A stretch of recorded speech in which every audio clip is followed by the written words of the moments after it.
10 years ago, there was a real threat that the James Webb was going to be cancelled. Congress were not happy with the overspend, and at the time it wasn't even anywhere near what it is now, but they were really trying to look at where they could cut various programs. And we saw throughout the Obama administration, for example, the cutting of some of the proposed lunar lander programs, etc. with that. And Congress have got a really heavy side on this, so lots of people got involved. So Barb Mikulski, pardon me if I pronounced the name incorrectly, but one of the senators based up in Maryland, who one of her remits was the Hubble, she got heavily involved. So during Heidi's talk, she basically said, look, please talk to your Congress people and get involved, because there's a real threat that this thing could be cancelled. So I kind of took this message back to the UK and got in touch with a journalist friend of mine called Paul Sutherland, and he got it into some of the national press that there was a plan to cancel this telescope. And then a group of American friends got in touch and said, look, do you want to join in? We're going to set up a campaign called Save the James Webb.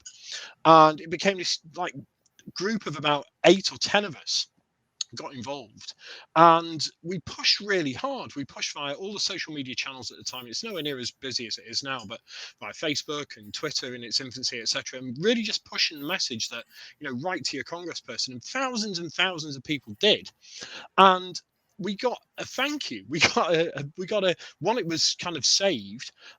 We all got an email from NASA head office, as it were, basically saying, "Would you like, as our way of saying thank you, to come to Goddard to see the thing being built, to see the thing being put together?" And for the Americans, it was great. For me, it was like, this is a chance in a lifetime kind of thing. So it took about 3 months, because you got it's a government facility, NASA Goddard, etc., and to get all the clearances and stuff. But flew over to Washington, stayed with some friends in Washington, and just spent the most amazing few days touring Goddard Space Flight Center, going inside the various facilities, looking at the test and vacuum chambers, etc., and seeing the mirrors kind of just all, the whole system being put together. And you just think, 10 years ago, it was still, nobody knew if it was going to be launched. Even up until not that long ago, we didn't even know if it was going to be successful in launch. And then all of the risk associated with it, with ESA doing the launch with the Ariane, and the Ariane, it's quite a reliable system, but it's not 100% reliable.